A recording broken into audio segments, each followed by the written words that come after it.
Hey guys, FunnyGuyTimmy here again for another kind of vlog, in-car vlog, I guess I'll call these. Now, I'm doing a lot more of these just because I don't have the time.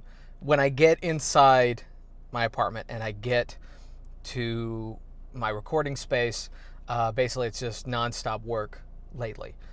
Multiple large projects.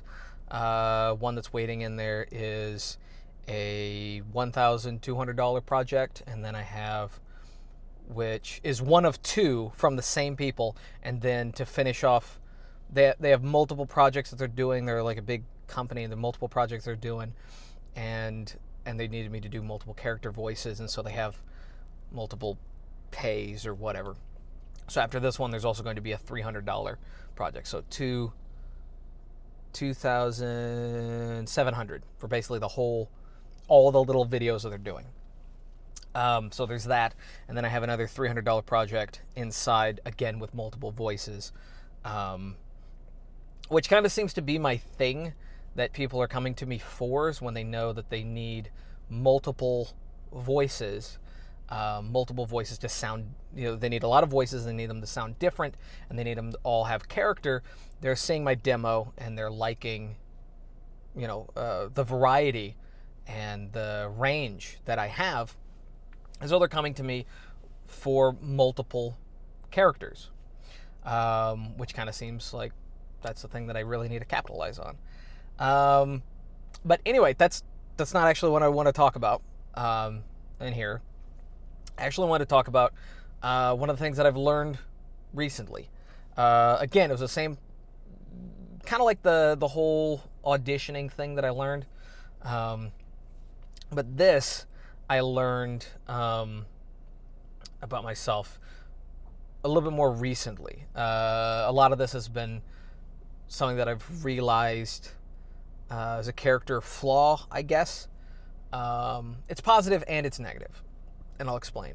Has come from my various conversations with Earl Hall, which, by the way, getting a mentor is way more valuable than getting a coach. A coach is someone that, doesn't know you personally, but they have practices or a strategy or something that, they can teach you or show you that's kind of, will help you develop. But a lot of the developing, a lot of the taking those tools and applying them to yourself is going to be on you. They can show you the tools, but it's you who has to apply them to yourself. A mentor is more someone who works with you to help you apply those to yourself. Someone who actually gets to know you and helps you understand you. And a lot of the conversations with me and Earl Hall, various other voiceover coaches, I've learned a lot from as well. But I think I've learned the most from him just because he's been the most open and the most reachable, in the fact that, if I have a serious dilemma or serious question, I can email him or call him or text him and he will answer. Which is something that I'm also trying to do myself, and be more open towards other people, because there's some things that apparently I know that people would find very valuable. But the thing that I learned was that I am incredibly critical on myself. Incredibly critical. Which can be positive or negative, in my case, it's both. It's positive and negative. I know some people which criticism or being critical of themselves is incredibly negative. But for me, it's incredibly positive. I can't stand watching any of my videos. I can't stand listening to my own voiceover. It's brutal for me to having to listen to stuff while I'm editing, because I'm always listening to it thinking I can always do better. That was terrible. That was horrible. I'm always hearing the minor hiccups or mess ups or whatever in the audio, even though the clients are happy. I'm like, that was dreadful. None of my demos am I proud of. After Even after doing a really good stand-up show, I listen to the audio. When I record it, I listen to the audio or watch the video, and I hate it all the way through. There's never one bit of what I did on stage that I enjoy. And it's not bad shows. These are shows where people laugh and people enjoy that I literally cannot stand. And same thing with my acting. I've looked at all the footage of all the bits that I've done, all the independent films or YouTube short sketches or whatever, or commercials, and I hate them. I absolutely hate them. Now, this constant hate and visceralness towards my own performance, it used to make me depressed. It used to depress me. But now what it does is I keep wanting to do better every single time. I keep wanting to do more. I keep wanting to push harder, learn more. It's why it was so hard for me to accept being someone's coach or someone's mentor, because I constantly think of myself as, there's no way anyone could ever learn anything from me. I'm this bad. It's just this, I know where it comes from, and I'll get to that, but it's just this thing that I've always had. It's this, I'll never be this high up. I'm always just shy of that marker, which it drives me to make my comedy better. It drives me to do better acting performances. It drives me to do better writing. It drives me to do better voiceover and produce better demos. And it drives me to release better content on YouTube as often as I can, even though I'm never fully satisfied. I'll never be fully satisfied. I listen to videos or watch videos of mine on YouTube that are only like a couple months old, and I'm like, ugh, disgusting, vile. But where this came from, I was thinking about it long and hard, and one of the first real plays that I ever did, one of the first big productions, it was in Rusk, Texas. It was a small town of Rusk, Texas, but it had a big theater. I think it was the Cherokee County Theater. I don't remember. It was Oklahoma. It was the play Oklahoma, which, by the way, I now cannot stand the movie or any of the music or the plays of Oklahoma. I can't stand them. They drive me crazy. It's in my least favorite musicals now, and it was like one of the first ones I was in. And the character that I played in Oklahoma was just some side background character, just a filler character, just the country boy, just some little kid, and had no lines, but also to like sing and dance along with everybody else, and it was fun. And I was not nervous about being on stage. I don't think I've ever really. I think there's only been one time that I've ever been nervous, or ever like locked up, and it was the first time I ever did puppeteering. First time I ever did that. I froze, not really because I was shy, but it was because I was doing this puppet character. Red, I think is all it was called. It was just this red puppet with like a green striped shirt or something like that. But the reason I froze is because I never thought about what this character did sound like. I was like, this character's not me. I don't know why I hadn't bothered to focus on what does this character sound like? What does he act like? I mean, there was a script that I was reading from behind the stage, but there was no description of the character, and so I froze. I was like, well, what does this character sound like? What is he? And I opted out for basically me, but with a higher voice, trying to be a little bit more whimsical. But at the same time, I was just like, I never thought of the fact that this character would have a different voice and a different personality, because it's not me. So that was really the first time that I think I ever really froze. But every other time I've never froze on stage. But I was doing Oklahoma, and I have horrible allergies. And in the play, they had everyone dancing on bales of hay, which I took lots of medicine in order for me to be able to be on stage and do this. And we're dancing on these bales of hay, and I had a handkerchief just in case if I needed to sneeze or if my nose started running. I had a handkerchief and it looked old-fashioned kind of thing. But I never needed to use it.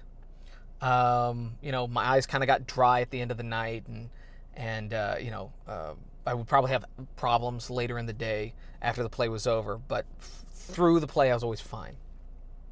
Well, after the first real show, not the dress rehearsal, the first show, we're done. Everyone was proud of it. I felt like I did well. Also, I did a lot of improv. There was like moments because when you're on stage and you have two characters talking over here on this side of the stage, and you have literally all the other characters on the other side of the stage, they're not just supposed to stand there and do nothing. They're supposed to do something. And so I would try to do some improv to try to fill that, just fake talking with some of the other people or whatever. So I did get to do stuff, and it was a little bit more than just stand there and dance. But when I got off the stage, the whole family was there. Mother, of course, proud. She's always been proud. She's getting better at, giving me more genuine criticism. Not that she never has. It's just normally she leads with all the positive, and then throws in one negative. There'll be more negative, but you'll only throw in like one negative with all the positive. So that's good. My father, on the other hand, completely different. My father leads with all the negative and then throws in really quickly some positive. And so when I got off the stage, Mom, happy, delighted, oh, you're amazing, moms are. And then the first thing I remember my dad saying is his turn to say something. He walks over and goes, your nose was twitching. It's the first thing he said. And I stopped. And I was thinking, because the hay was still bothering me. It wasn't drying out my eyes. It wasn't making my nose run, but I was doing this every now and then. Just because it was just tickling and driving me crazy. So I'll just do it like that. And apparently I did that 5 times while I was up there during a 2.5-hour play. And I did that 5 times, and that's what he noticed. That's the one thing that he really mentioned. He claims that he mentioned a whole bunch of other stuff. But that's the only thing I really truly remember from that night. The only true critique or criticism was the smallest detail. And I remembered that. And so next time going up, next time being on stage, I didn't have as much fun, I don't think. I don't remember having as much fun the second time, because a lot of the time I was just concentrating on not twitching my nose. And that's been just kind of an analogy in my life of the little details, just not twitching your nose. It's not something that ruins the performance. It's not something that's ever really taken anyone out of it. But it's always this little detail that apparently someone noticed that I'm incredibly, focused on. Now I know that, for me, like I said, this has been incredibly positive because it's helped me move forward with a lot of things, and constantly get better. But I know some people, and I'm not going to name any names, but I know some people who, if compared to other people or other things or given criticism, shut down. And they don't listen to other people's advice. They don't listen to words of encouragement. They don't listen to words of criticism or anything. They just shut down. There's a lot of, for example, okay, I'm just going to mention my older brother. He's pretty much the only person I'm going to mention in this. I know a lot of people that have similar issues. But he's incredibly talented artist, drawing artist, someone who, him and I think we're only like a year and some odd months apart. So we grew up very, very close to each other. And he started out art, hand-drawn art. And I was always fascinated by his skill. And I kept trying, as a kid, I kept trying to like follow him wherever he'd go. But he just leaps and bounds. For every one step that I would make, he'd be 3 steps ahead for every single one. And to this day, he's far better artist than I think I will ever be. But I'm okay with that. That's not my thing. I can draw well enough to get my ideas down. If I need someone to really flesh out the details of that art, I'll hand it off to him or somebody else, and then he can take what I've written on the character or what I've drawn of the character and then flush it out in a more detailed and professional looking way. But him, I personally don't feel like he's taking his career as far as he should. I don't feel like he's putting as much time and energy into art as he could be. I feel like he could be making 6 figures a year if he dedicated his time onto art. He's that good. If he got his name out there. But every time I try talking to him about it, he kind of, just whatever, just kind of, pushes it off to the side, kind of, oh, okay, yeah, sure. And I don't really feel like he's ever really doing anything about it. He's always taking very, very small steps forward. But it's not as much of a leap or is not as much of a mad dash as he was before. Before it was, he was just flying ahead of anything that I could do, and now I feel like he's just kind of really slowing down. He does have kids and he does have a family, and I do understand that, and he does have to have a day job, but at the same time, I feel like, if he just put more time into it, he could be making more than he could at 3 day jobs. But he's just an example of some of the people. It's not negative to him. It's not negative on him. It's not bad that he's taking it slow. He knows more about his situation than I do. So maybe that is what needs to happen. But at the same time, criticism or critique or advice is necessary, especially if he's wanting to take it professional. Not that I know more about it than he does. I mean, he knows more about art than I do, but I know more about, quitting a day job and running, a business independently, being more freelance. So that's just an example. Then there's a whole bunch of people that I know that are trying to get into acting or stand-up that you give them criticism or advice and they just won't talk to you ever again. Criticism and advice is not bad. It's not. Bullying is bad. I don't feel like I've ever been truly bullied. I've never been viciously attacked. I've been, critiqued and criticized and stuff like that, but it's never been to the point that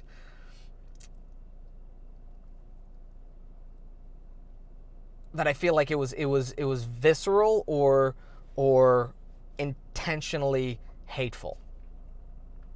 It was never they're trying to hurt my feelings. Well, no, I take that back.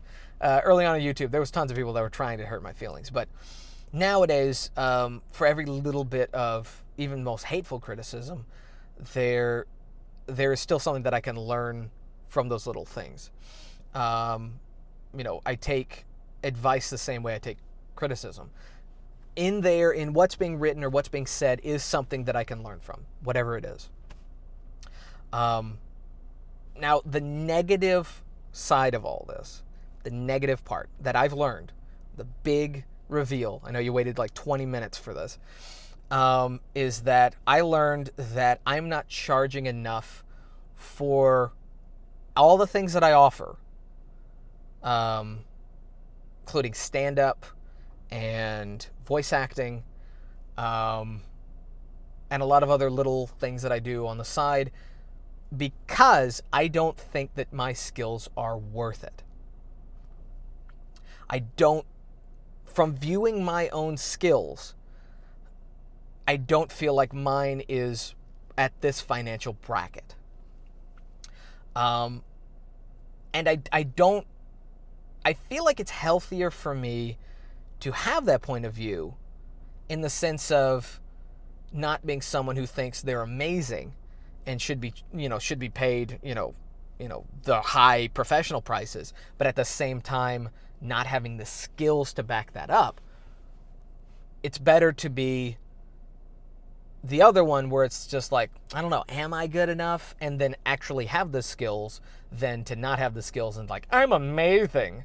But yes, I do need to charge more for what I do, because if I am getting this much work, like the jobs that I have waiting for me, if I am getting booked as often as I am, as for comedy, to all these comedy clubs, in casinos that apparently I've been doing more, or hotels and stuff like that, is apparently something that I offer and that I can do that people do enjoy.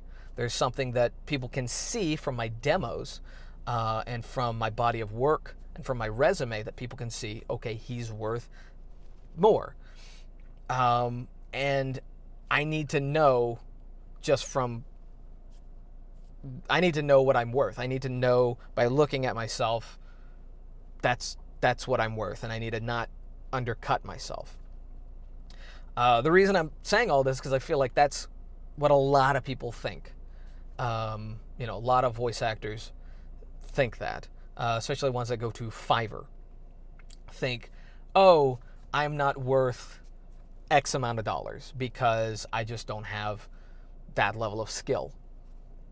Which I feel like it's fine to think that way, because you're looking at a bar ahead of you, and you're trying to pursue that bar. You're trying to reach a certain level, which that is healthy. That is good. But at the same time, you're hurting yourself in the long run, because there are things that you need to do, and there are things that you need to buy in order to get better, whether it's coaching, better demos, a better setup. Also, if you're on Fiverr and you're charging very little, you're getting more work. Or not more work, well, yeah, more work, because it's a larger number of gigs. It's a larger number of jobs than you would if you were to be charging something that's a little bit more realistic to what your skills are worth. Now, if you're charging what your skills are worth, and let's say that's 4 times what you're actually charging. It's 4 times what you're actually charging. And your clientele drops to 1/3 what it was. You're going to have more time, and you're going to make more money. In the long run, that's just how it's going to balance out. As opposed to you not making the money that you need, not having the free time that you need to do all the other stuff that you need to work on, and you're struggling to make enough money by doing so many gigs, and you're stressing yourself out, probably losing a lot of sleep. And a lot of people that are undercutting themselves on Fiverr also have day jobs. And by undercutting and charging not what they're worth and getting that many clients, because they're probably listening to your demo and they're probably going, okay, this guy's really good and he's charging dirt bottom prices. Oh, we're going to come to him for everything. And so they're going to have multiple gigs. There's going to be a lot of people coming to you. And yes, you are getting noticed. You are getting noticed, and that is good. Your demo is, bringing people in. And your demo probably shows that you have more skill than what you're charging. And so they're coming to you because, number one, you have more skill than the value of what you're placing the value on, and they're getting a deal. So you're going to get a lot more work, but you're going to get stressed out. That's how I was when I started out. When I first put, not started out as in 8 years ago or something like that on Fiverr. I have no idea how long it's been. Not when I started out on Fiverr, but 2 years ago when I put Donald Trump on there, my Donald Trump impression. which, by the way, I have in the description. This is intended for satire and comedy and not for slander or propaganda in any direction. I want no politics. I know it's a political figure, but I want no politics. It's one thing that I've tried to like drill in there. But when I put that up there, I had, it was like 150, I think it was like 200 words for $5. And yes, there was the capital or the commercial fee and the 24-hour delivery and proofreading and editing and sound effects and all that kind of stuff down below. But I made almost $2,000 basically just doing Donald Trump in 1 month. And the problem was, I mean, it was good that I was making that much money, but the problem is that it was too many orders. And I still had a day job, and I wasn't expecting this many orders. And so I was doing 8 gigs a day, plus working at my day job. And I was getting incredibly stressed out, wasn't getting enough sleep, and I was losing it. So after that, I brought it to 100, and then not too long ago, I brought it to 50 words. And in a very short period of time, I'm probably going to bring it down to 25 words. Also, I have a lot more rules and stipulations that kind of restrict some of the riffraff clients. I don't know the best way of saying it. That kind of weeds out the clients that I don't want to work with in general. And I can talk more about that later, but this video is getting really, really long. So I'm putting more value on what I offer. And I'm starting to charge more for what, and again, I still don't think that I realistically charge what I should charge. I think I still am kind of undervaluing what I offer, which is why I will be basically reevaluating myself at the end of every month to see where I need to go. But that's something that I've learned about myself this year. That's something that I'm pushing to fix and figure out some kind of system in my head for me to realize, okay, that's what I need to do. And that's where I need to go. Even if I don't feel like that's right, this is what I see. This is how to evaluate it. This is where I need to go. So yeah, that's just something that I learned about myself. If it's something that you learned about yourself, or something that you think after watching this video you've learned it about yourself, or you have any questions, whatever, leave it down below. If you'd like to see any other videos like this or have any questions, leave those down below. If you liked the video, give it a thumbs up. If you didn't, give it a thumbs down. Subscribe and hit the notification bell so you'll be notified when I do another one of these videos. If you'd like any coaching, the email to that is down below, as well as all my other social media. And until next time, peace.